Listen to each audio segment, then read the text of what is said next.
familiar.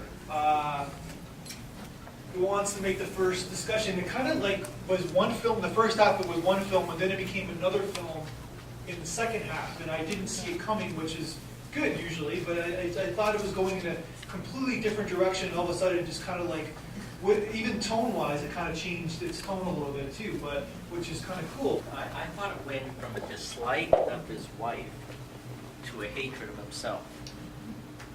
Yeah. And that's the difference I saw between the tone. Okay.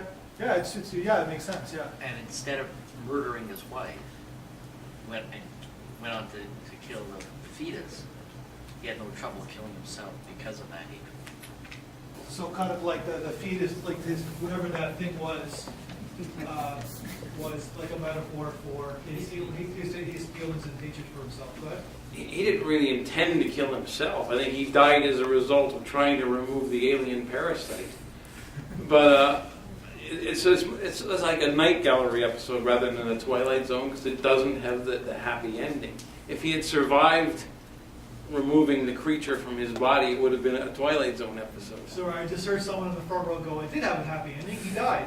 because no, he was being controlled by this alien. At first, we don't know that. Yeah. We think he's this horrible person, and then we realize he's under the influence of something that's taken away his free will, and he somehow fights back to destroy it, but unfortunately, he doesn't survive the battle. To be honest with the ending, I was actually really surprised. I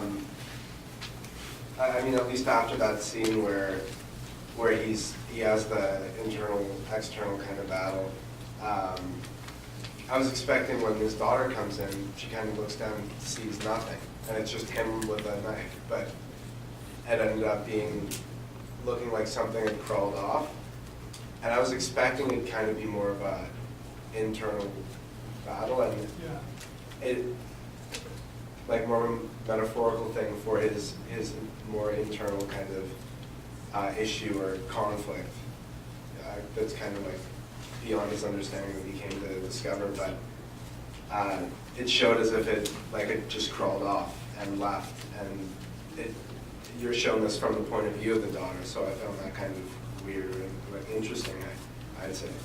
It seems like in the horror world, if you watch all these horror movies out in the movies, it's like they're always setting up a sequel. And it's almost like this short film was setting up some sort of sequel. Yeah, I was just gonna say that I just kind of found that throughout the entire film, it was kind of like the classic. You have the angel on one shoulder, the devil on the other shoulder, and the devil is this, like, you don't find out until the very end, but it's this parasite inside his body, and the angel is him, and it kind of the tone really shifts from kind of him versus his wife more to a very intense kind of internal battle with him versus the disgusting creature inside his body. There's an 80s movie where this guy, How to Succeed in Business or something like that, where he's got this oil. How to get ahead and advertise. How to guess, exactly. But it seems like sort of an extension of that, which was a very funny movie. Yeah, there is moments of humor in this film, obviously. I think that it was the most beautiful looking monster I've ever seen in a long time. It really looked real.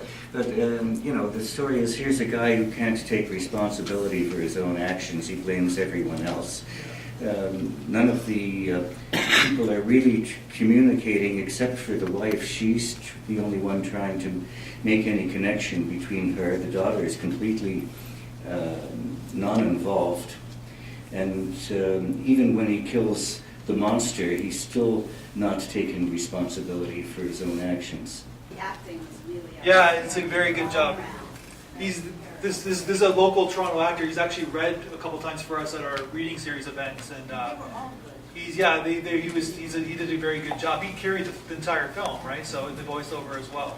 I guess everyone's taste is their own, but I'm watching a lot of science fiction television and movies, and there's kind of a mundanity to the monsters that we see, so I really like that gentleman was pulling out the originality of that particular creature. Yeah. But I also thought it was interesting that I was kind of willing to accept the horrificness of his treatment of his family for that first 2/3 of the movie in kind of a believable way. I was thinking, okay, I don't really get this guy, but I can see where he's maybe coming from or something.